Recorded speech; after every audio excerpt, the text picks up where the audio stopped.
I'm just so proud of the community that has cultivated there, because we can all come to that space at the end of the day and leave feeling positive. Sometimes on social media, there's a lot of stigma around like, oh, it's a negative space, it's toxic, but I just haven't had that experience.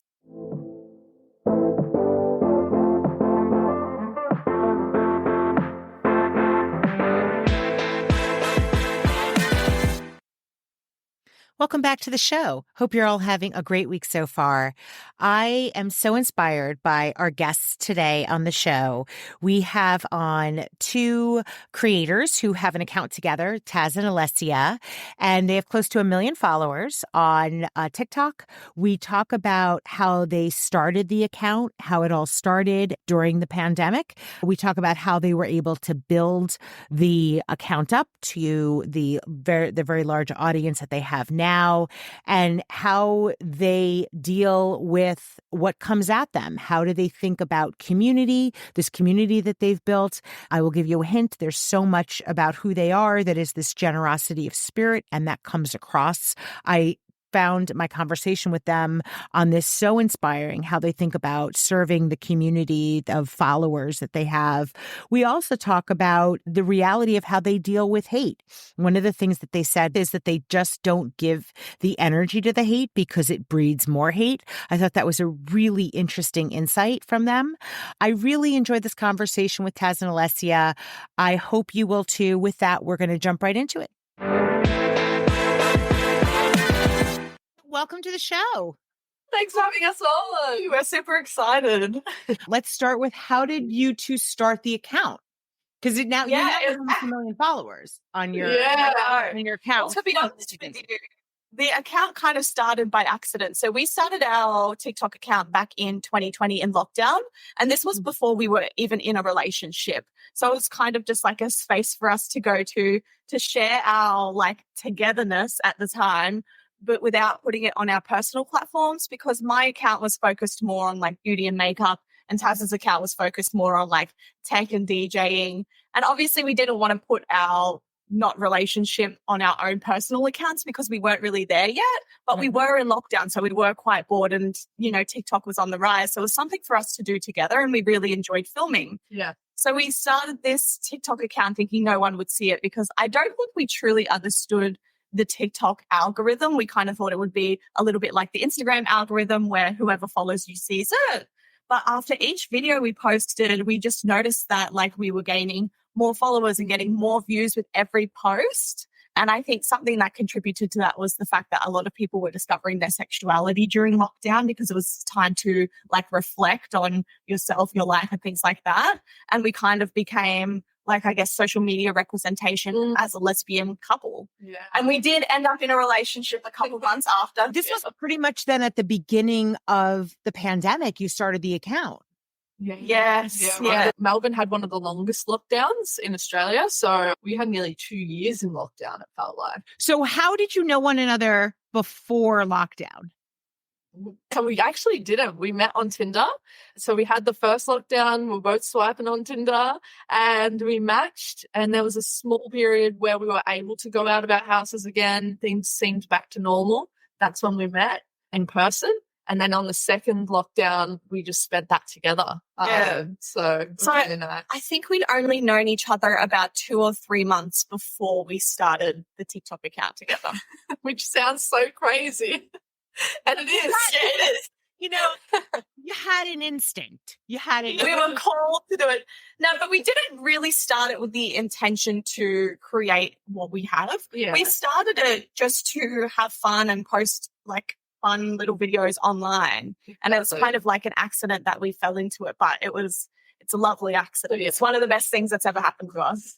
You start this account, you start building momentum, you realize it's not like Instagram and that lots of other people will see your content. How did you get to where you are now? I think once we sort of noticed that it started to pick up, we were a little bit more strategic in like how many pieces of content we were posting. So we were posting about 4 pieces of content per day at the time. And keep in mind, this was also whilst we both had full-time jobs. So we were finding any time in that we possibly could to film, because 4 pieces of content a day is a lot. And we were bad at filming back then, so it used to take us hours just to get those 4 pieces of content as well. But I think just putting ourselves out there as much as what we possibly could on the platform whilst it was like in its growing stage really helped our own growth. But I think another thing that contributed to that was we found live streaming on TikTok as well. I remember the little feature popped up when we were around, I think it was about 3,000 followers. Yeah. And they had just released it. And whenever a platform releases like a new feature and they want you to use it, there's lots of benefits to using that. So they, might boost your videos, or they might put you out there a little bit more, which we didn't know at the time. And I kind of said to Taz, I was like, oh, I should try this live streaming feature. And she laughed at me and she's like, oh yeah, go on. So I remember sitting on her bed facing the window because that's where the best lighting was. And I went on and I had 5 people watching me, and I was just chatting to these random 5 people. And I'm like, hi guys, like, what's your name? How long have you been watching us? And then each time we live streamed, it progressively, the audience got larger and larger. And what we noticed was every time we live streamed, it would push our videos out onto the For You page. And so that's when we really picked up momentum and the ball started rolling very, very quickly. Oh, well, I want to talk about the community. But so how do you think about the content that you do live versus the other content you have on TikTok? Yeah, it's totally different, isn't it? So our content that we do for video that gets posted on our account, that can be like prepared, and we can like make that really snappy and fun. Whereas our live streams are like just chatting. It's as if you're catching up with a friend, you're on a FaceTime call. We often get people saying it feels like they're FaceTiming us. Something we love doing is an activity while we're live. So Alessia might do her makeup while she's getting ready, or we might be cooking together. It's honestly nothing special. Like, it's just us living our life, but people really find like comfort in that. And the conversations that come out of it, some nights we're just on for hours, like laughing with the people on our stream. So the way we prepare is just, we don't really have much preparation for our lives. We go into it open. And I love that about it. You never know what you're going to get. It's very real. It's very raw, authentic. I think like the content that we post on our account, like Taz said, it's a little bit more sparkly. And I feel like people don't necessarily get to see the whole picture of our personalities in the small snippets of content that we create. And so the live streaming really gives us a chance to show our audience who we are. Do you use that time ever to sell? We sell like t-shirts. So occasionally, I'd say like twice a year, we don't do it as much as we should, but occasionally we'll jump on there and we'll pack orders on the live, which usually generates more orders. I think people are super responsive to purchasing things during the live stream because you can try things on, you can show people how it works. Yeah. You would be so shocked at when we're, like we said, when we're cooking dinner, how many people ask us, what sauce is that? Where can I get it from? And what pasta are you using? Like, it's just such an organic way for people to become interested in products. So I definitely think brands and businesses should explore the live space more for selling. But for us, we actually just love chatting. Yeah. So we don't do a lot of asking for gifts as well. Like, a lot of live streamers make thousands of dollars with gifting. And maybe it's something we'll explore one day, but for the moment, we're more than happy just to spend time and not really ask anything about audience and just get to know each other. Let's talk about the community. You mentioned community before. How do you think about your audience? It sounds like you think of them as a community. Can you talk a little bit about that? From the live streaming, we were able to curate. I wouldn't necessarily say Team Tanda is the whole of our following. It's more the people who regularly come to our live streams and kind of understand, like, I guess, like who we are as people and, get amongst us on other platforms as well. So it is smaller than our entire audience. Yeah. Community for us is like at the core. So every decision we make, we have community in mind, whether it's working with a brand or the content we post. And we have such a generous and supportive community, also a community that's just looking for friendship and acceptance, which, to be honest, just resonates with us because that's our journey that we're on as well. So we've always wanted to make it an inclusive and accepting space. And I'm just so proud of like the community that has cultivated there, because we can all come to that space at the end of the day and like leave feeling positive. And I think sometimes on social media, there's a lot of stigma around like, oh, it's a negative space, it's toxic, but I just haven't had that experience. We've been able to like cultivate a really warm community. And I think that's like props to us as well. And I think that comes from, you know, we never really like look at hate comments or reply to those. We really focus on the people who, you know, are asking those genuine questions and engaging with each other in the chat. And I think that's kind of a little bit how Team Tanda started. Like when we were live streaming, we noticed people like talking to each other in the chat, and we kind of wanted to give them a space that wasn't just 90 characters outside of the TikTok app to get to know each other and also to get to know us as well, which is where we created our own app, the Team Tanda app. And that's just where we house like a majority of our community members, where they can get to know each other and they can also get to know us whilst coming to like private live streams and events and things like that. Yeah, people have like moved internationally to like be together, and friendships have formed where they like holiday and see each other, road trips. It's really cool to see like other people's connections that have come out of it. So it's not just us that have like our life has changed from this social media platform, like other people's lives are changing too, which is, I just love that. Where do you see this going? Yeah, I love looking into the future of the creator economy. I definitely see Web3 and, you know, the crypto space, and also like people's independence becoming more of a priority. So right now, a lot of the social media platforms is where creators house their content.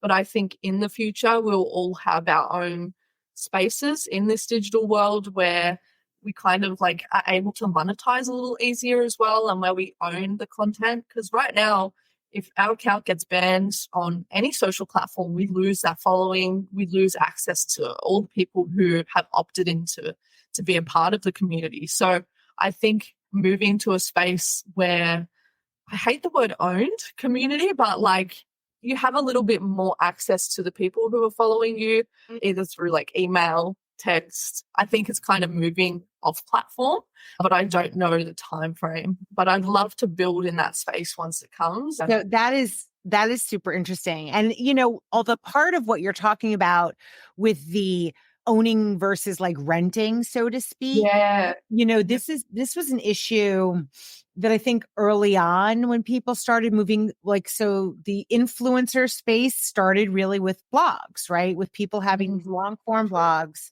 And then you had an email list because you emailed people when you had a new blog post, right? So you had a lot more ownership because you owned all the content on the blog, and then you owned your email list. Then everyone started moving away from their blogs and onto Instagram at the time, right? And as soon as Instagram started playing around, and Facebook and with the algorithm, where overnight people went from having access to almost 100% of their followers, then down to like 30%, and in some cases even less.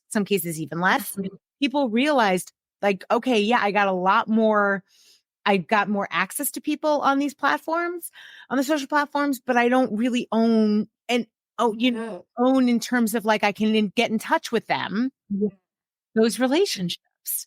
So it's so scary, isn't it? Because you build your whole business life off that following or the platform, and then it can just go like that. So I think a lot of the conversations we're having with our creator friends, like we all realize that that's like a really big risk, and everyone's kind of in that process of thinking about, well, what can I do to diversify and like protect myself in this space? And, you know, it's crazy because we have friends who have been banned and they have large account and they have connections at the platforms that literally can't get their account back. So it's not as simple as just knowing someone in-house that can like turn it back on.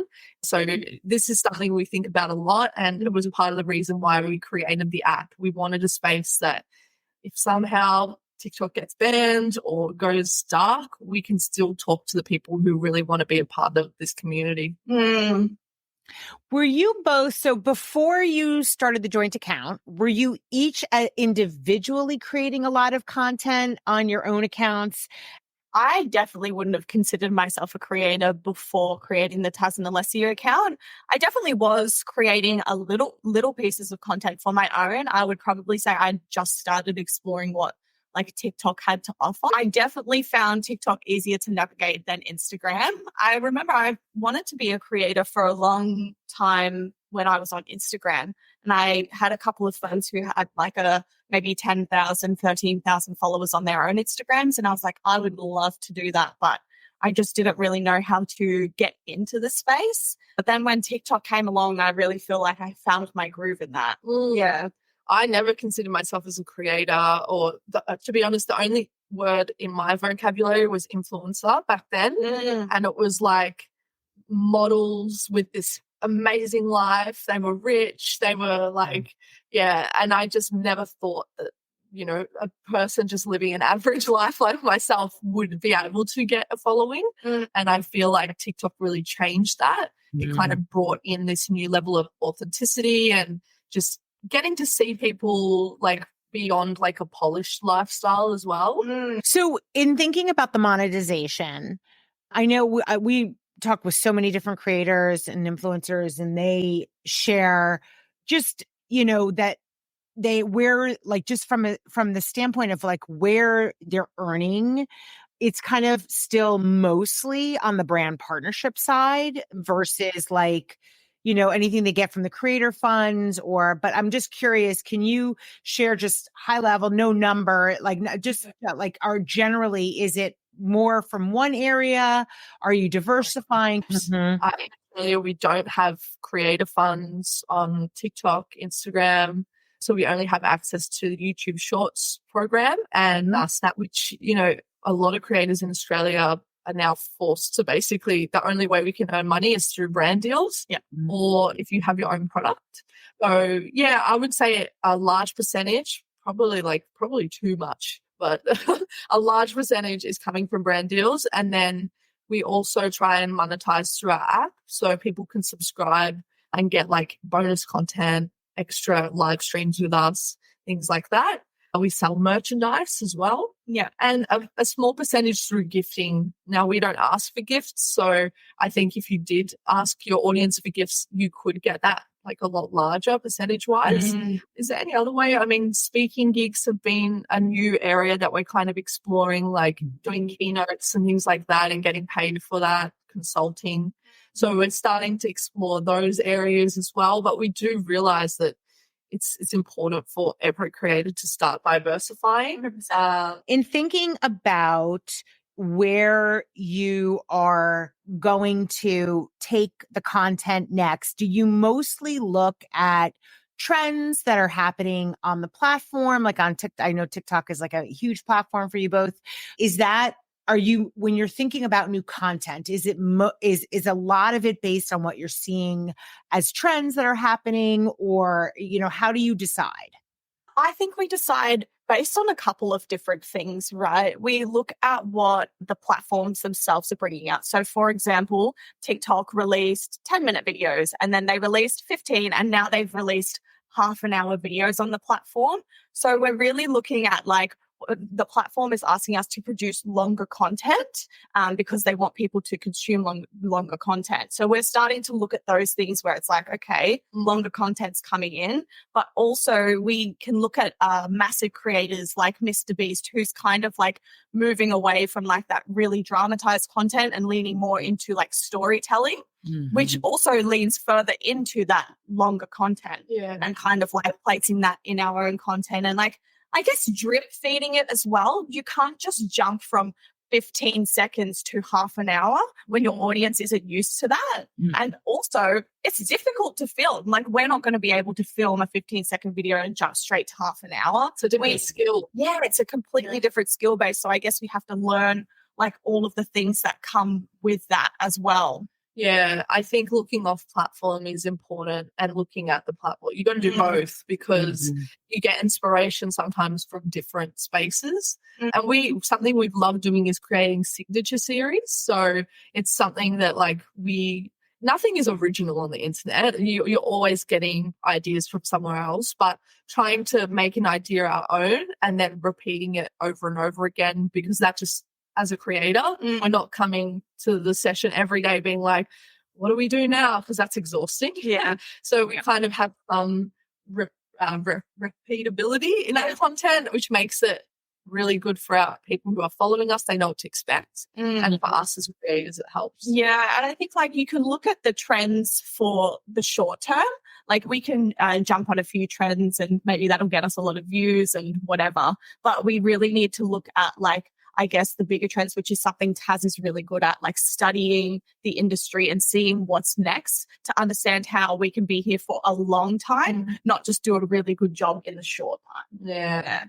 Yeah, I love that. Well, I mean, and it's, I like that you both are clearly very passionate about the creation of the content for the sake of, wanting to tell and share interesting stories, wanting to build the community, but also having the eye towards, okay, where is this going? How do we think about it from a business perspective? Because that's how you get to do it for the long haul, right? Yeah, I'd love to just like give a practical like takeaway for people that are listening and like want to do this themselves. I would say one of the biggest things that has contributed towards the growth of our content is being consistent. And I know that you would hear this so much, but I'm saying it again because you need to hear it. Anything you want to do, you have to show up again and again, and it's going to feel like no one's listening. We have this term which is called a silent watcher.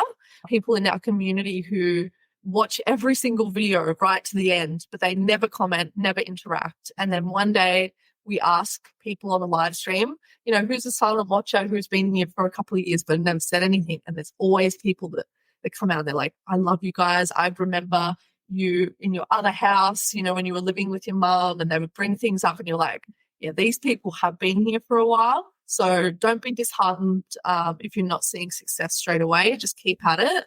I think consistency overcomes, those short little bursts. So that's my kind of key takeaway for everyone. Well, and that's a very generous thing to offer up to people, because I think that's another thing I've seen with creators who have longevity and success is this desire to give back, right? You talked about building the community, but also just that, you want to give people value. They know when you are being genuine and want to just provide value. So thank you for that. Oh, no, thank you for having us and allowing us to share our story. It's been amazing. Thank you. Thank you for listening. If you're an influencer or a brand that wants to work with us, please feel free to email us at info@shespeaks.com. Until next time.